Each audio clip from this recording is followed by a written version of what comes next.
I get home from work, and the first thing I do is tell my wife about this great joke that Sanchez made. Staff Sergeant Chris Sanchez is a dude in my unit, and we're great work friends because we have the same style of humor. My wife says, every day you come home and you have a story about him. Why don't you ever ask him to hang out outside of work? Absolutely not. That's the funny thing about putting yourself out there. I can get up on this stage and it's no problem for me. But one-on-one, in a vulnerable way, absolutely not. What if he says no? God, what if he says yes? Sure, he loves my hilarious jokes at work, but when the novelty wears off, he's not gonna like me at all. It's too scary.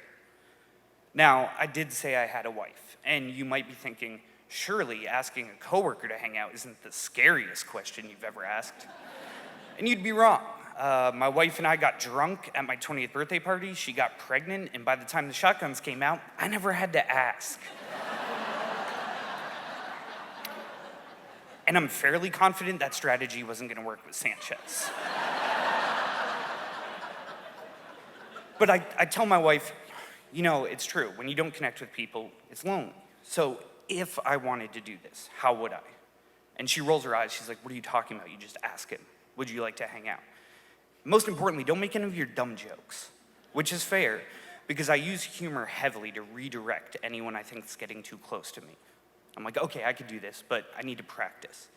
And so I sit my wife down and I ask her over and over, Sanchez, would you like to hang out with me? And she's like, I'd love to. And we do that, no joke, hundreds of times until she tells me I'm ready. And armed with her blessing, I go back to work. So I'm talking to Sanchez, and the weekend comes up. And I realize this is the time to pop the question. And so I say, hey man, would you like to hang out on Saturday? And he's like, for dinner? And a normal person would have been like, yeah, or drinks or whatever. I went with, dinner? I barely know her. We laughed, and then I dapped him up, and I was like, I'll see you at 7, and I went back to my desk. I can't wait to tell my wife I nailed it. So the big day comes, and I want to impress him. So I go out, and I buy a nice entree from Little Caesars, and I go get hors d'oeuvres, I get pizza rolls and bagel bites. Saying it out loud, that's too much pizza for one evening, I get that. And I go home and I start cooking, and I'm cleaning and my mind starts to wander about what this night might hold. We're sitting there. He finishes off the last pizza roll and he says, that was delicious. Don't let me leave without getting your recipe. We have a nightcap, we're talking, we're laughing.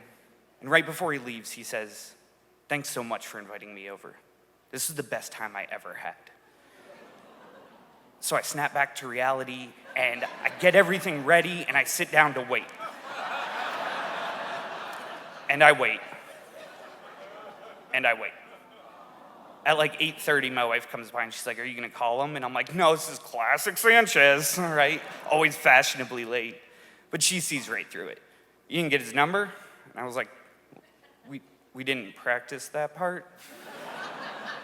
But I follow him on Instagram. I'm gonna slide into his DMs and send him a message to figure out exactly what's going on. Sup? He doesn't write me back till 11 p.m. He says, hey, I'm out with a friend. What's going on? A friend? What's his name? Of course he's hanging out with someone else. Why would he want to hang out with me? So I write him back and I say, I'm not doing anything. Just wondering if you're still thinking about coming over, whatever. And he writes back, he says, I thought you were joking about that. Man, of course you did. I'm so sorry. The truth is I really like you and I'd love to hang out. But I was scared that you wouldn't like me back, so I used humor to cover up my insecurity. So stupid. Now I feel like a joke. But what I actually texted him was, of course I'm joking, laughing emoji. I'll see you on Monday, man.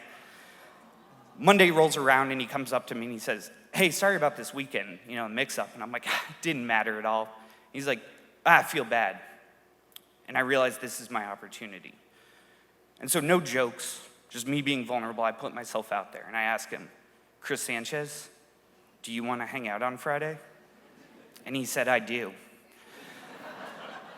We hung out that Friday. We got so drunk on Fireball that it turned into a weekend-long trip to Cleveland, Ohio. And he's been my best friend ever since.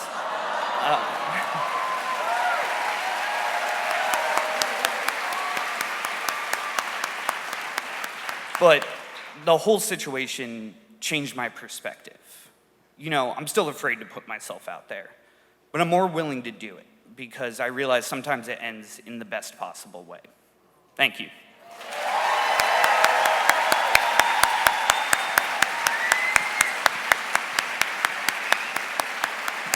William Young. What a guy.